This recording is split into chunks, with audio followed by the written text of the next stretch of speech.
নমস্কার, হাই নিউজের সকল দর্শককে স্বাগত। আমি শ্রীপর্ণা রয়েছে আপনাদের সঙ্গে। আপনারা দেখছেন নিউজ টুডে। পঞ্চম দফার ভোটে হাড্ডাহাড্ডি লড়াই ব্যারাকপুরের লোকসভা কেন্দ্রে। কারণ একদিকে তৃণমূলের হয়ে লড়ছেন পার্থ ভৌমিক এবং অন্যদিকে বিজেপির হয়ে লড়ছেন অর্জুন সিং। সকাল সকাল ভোট দিলেন বিজেপির প্রার্থী অর্জুন সিং। নিজের কেন্দ্রে ভোট দিলেন ব্যারাকপুর লোকসভা কেন্দ্রের বিজেপি প্রার্থী। ভাটপাড়া পৌরসভা 17 নম্বর ওয়ার্ডের অন্তর্গত 144 নম্বর বুথে সরস্বতী বালিকা বিদ্যালয় প্রাঙ্গণে ভোট দিলেন অর্জুন সিং। আর পাশাপাশি ভোট দিয়েছেন ব্যারাকপুর লোকসভা কেন্দ্রের তৃণমূল প্রার্থী পার্থ ভৌমিকও। हो रहा है और पार्सो भौमिक ने इंस्ट्रक्शन देकर कल रात में भी सारा आइन कानून के बाहर करके इलेक्शन रूल को बाहर करते हुए उसने हर जगह पर रात में पैसा बांटने का काम किया है और ये गुंडागर्दी कराने के लिए वो सारा काम कर रहा है। ভোট দিলাম ব্যারাকপুর অঞ্চলের লোকসভার অন্তর্গত সমস্ত মানুষকে আহ্বান জানাচ্ছি, গণতান্ত্রিক অধিকার প্রয়োগ করুন, গুন্ডারাজ শেষ করে ব্যারাকপুরে শান্তি কায়েম করুন।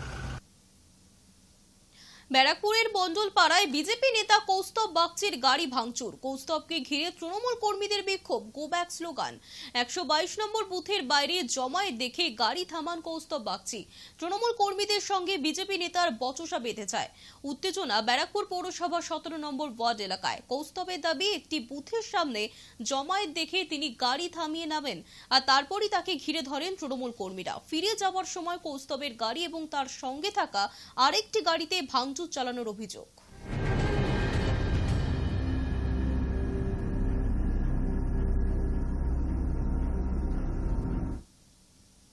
প্রিসাইডিং অফিসারকে মারধরের অভিযোগ লিলুয়া ভারতীয় হাই স্কুলের 176 নম্বর বুথে। লিলুয়ার ভারতীয় স্কুলের 176 নম্বর বুথে সাময়িকভাবে ভোট প্রক্রিয়া বন্ধ।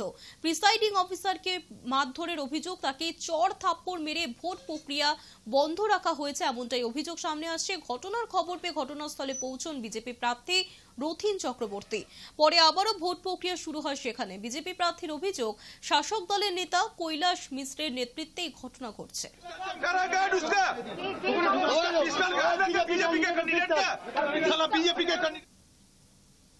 তৃণমূলের বিরুদ্ধে ছাপ্পা ভোট দেবার অভিযোগ বিজেপি প্রার্থী শান্তনু ঠাকুরের।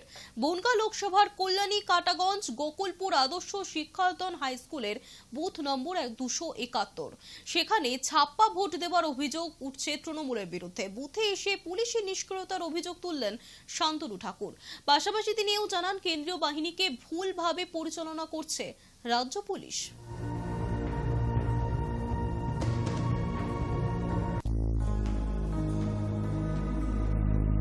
আমরা ঢোকার আগে যা চলছিল সেটা বন্ধ হয়ে গেছে। আমাদের যে এজেন্ট আছে সেই এজেন্ট ভয়ে আমাকে বলছে, এখন আমি এখানে কিছু বলবো না, বাইরে গিয়ে পরে বলছি। এজেন্ট রীতিমতো ভয়ে আছে। তো যেটা হচ্ছে সেটা সম্পূর্ণ গণতন্ত্র বিরোধী কাজ হচ্ছে এবং পুলিশ সেই সাইরেনটা এখানে বাজাচ্ছে যে এখানে কেউ ঢোকার আগে সাইরেনটা দিয়ে দিলে সব বন্ধ হয়ে যাবে, চুপ হয়ে যাবে। ফের হিংসার ঘটনা বনগাঁ লোকসভা কেন্দ্রের গয়েশপুর বেদি ভবনের কাছে। রাস্তার ওপর ফেলে মারধরের অভিযোগ বিজেপির গয়েশপুর শহর মণ্ডল সাধারণ সম্পাদক সুবীর বিশ্বাসকে।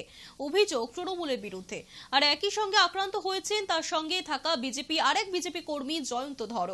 আক্রান্ত সুবীর বিশ্বাসের অভিযোগ, ভোটারদের ভোট গ্রহণ কেন্দ্রে বাধা দেওয়া হচ্ছে যেতে এবং সেই বাধা দিচ্ছে তৃণমূল। আর তারই প্রতিবাদ করায় তৃণমূলের কর্মী সমর্থকেরা রাস্তায় ফেলে তাকে মারধর করেছে। গোটা ঘটনায় নিষ্ক্রিয় পুলিশ প্রশাসন, দাবি কল্যাণের বিজেপির বিধায়ক অম্বিকা রায়। ভোটাররা ভোট দিতে যাচ্ছে, তাদের ওরা বকা হুমকি টুমকি দিয়ে পাঠিয়ে দিচ্ছে। আমরা বলেছি না, আমরা পাশে আছি, আসুন যান ভোট দিন, নিজের ভোট নিজে দিন, আপনাদের যাকে ভালো লাগে তাকে ভোট দিন। কিন্তু তৃণমূলীরা গালি গালাজ, একটা মহিলা আছে জানি না নাম কি অজস্র মানে বাজে ভাষায় গালাগালি করলো, মারলো আমাকে ফেলে। ওর বাইরের থেকে সব ছেলেমেয়েদের জাম করেছে। পুলিশকে আমি বারবার করে বলছি, আমি সেক্টর অফিসারকে বারবার ফোন করে বলেছি জায়গা গলিগুলো আপনারা ফাঁকা করুন, কিচ্ছু করছেন না, নীরব দর্শক তারা। এখানে ভয়ঙ্কর পরিস্থিতি, এখানে ভোট হয় না। ভোট মানেই তৃণমূলের হারমাত বাহিনী, বাইকার্স বাহিনী আগে দুদিন আগে থেকে বাইক নিয়ে সমস্ত জায়গায় তাণ্ডব চালায়। গয়েশপুরের কথা আমি অলরেডি এসপির কাছে লিখিত দিয়েছি এবং গতকাল আমি দেখাও করে এসেছি যে এখানে কিছু কিছু Trinamool with criminal antecedent heinous in nature, তারা এখানে পুরো তাণ্ডব করে বেড়াচ্ছে, ঘুরে বেড়াচ্ছে, থ্রেট করে বেড়াচ্ছে। হুগলি লোকসভা কেন্দ্রের তৃণমূল প্রার্থী রচনা বন্দ্যোপাধ্যায় সোমবার সকালে তিনি তার লোকসভা কেন্দ্রের বিভিন্ন বুথ ঘুরে দেখলেন। ভোটারদের কাছ থেকে জানতে চাইলেন ভোট ঠিক মতো চলছে কিনা। জায়গায় ভিজিট করার ইচ্ছে আছে, সব জায়গাতে যে কটা আমার সাতটা কনস্টিটুয়েন্সি যাওয়ার ইচ্ছে আছে। বলাগড় দিয়ে শুরু করছি, বলাগড়, তারপর পান্ডুয়া, তারপর এক করে হবে। তা আমি আজকের সকালবেলাটা ভীষণ সুন্দর একটা সকাল। আর দেখো, ঠাকুর এত সহায় যে পুরো মেঘলা দিন, কোনো রোদ নেই, কোনো মানুষের যাতে কষ্ট না হয়, এবং এটা খুব ভালো একটা দিন। আজকে সকালে হুঙ্কার দেওয়ার দিন নয়, আজকে সকালে সবার ভালো থাকার দিন, শুভেচ্ছা বার্তা পাঠানোর দিন।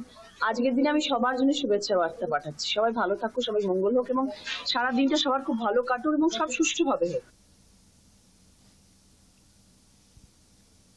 দুর্নীতি আমাদের প্রধান প্রতিপক্ষ, ভোটের সকালে মন্তব্য হুগলির বিজেপি প্রার্থী লকেট চট্টোপাধ্যায়ের। এটা নরেন্দ্র মোদীজির ভোট। দুর্নীতির বিরুদ্ধে লড়তে আমাদেরকে পাঠিয়েছেন, আমরা লড়ছি।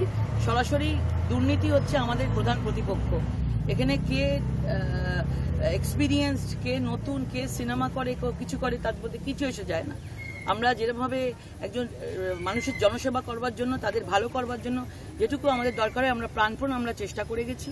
আর আমাদের পোলিং এজেন্টদের গায়ে মানে টাচ করলে, একজনও যদি আমাদের পোলিং এজেন্টের গায়ে টাচ করে, সেই রকম ভাবে আমরা তাদেরকে সেরকম ভাবে ট্রিটমেন্ট করব। খেলা হবে উত্তর লকেট চ্যাটার্জি কিভাবে দেবে? কোনো খেলা হবে না। খেলা করে তৃণমূল এবারে ঘরে ঢুকে গেছে।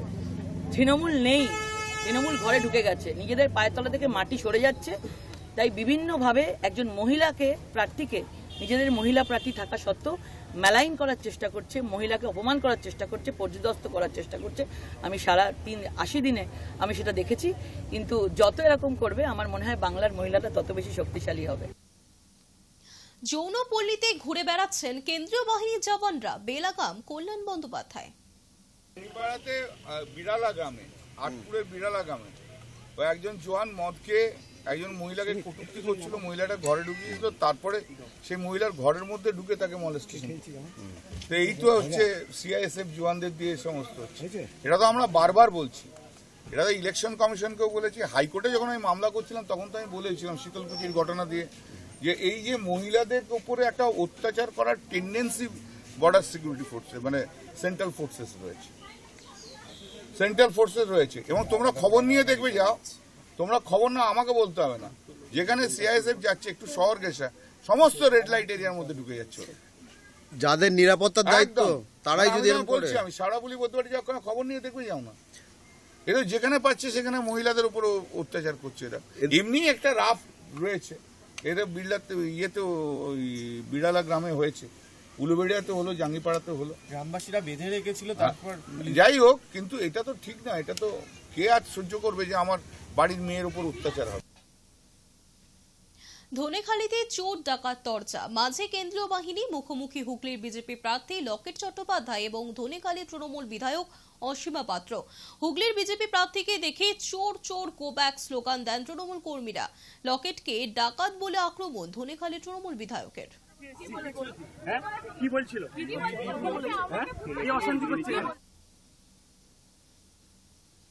নিউজ টুডে এখনকার মতো এই পর্যন্তই। দেখতে থাকুন হাই নিউজ নির্ভীক নিরপেক্ষ।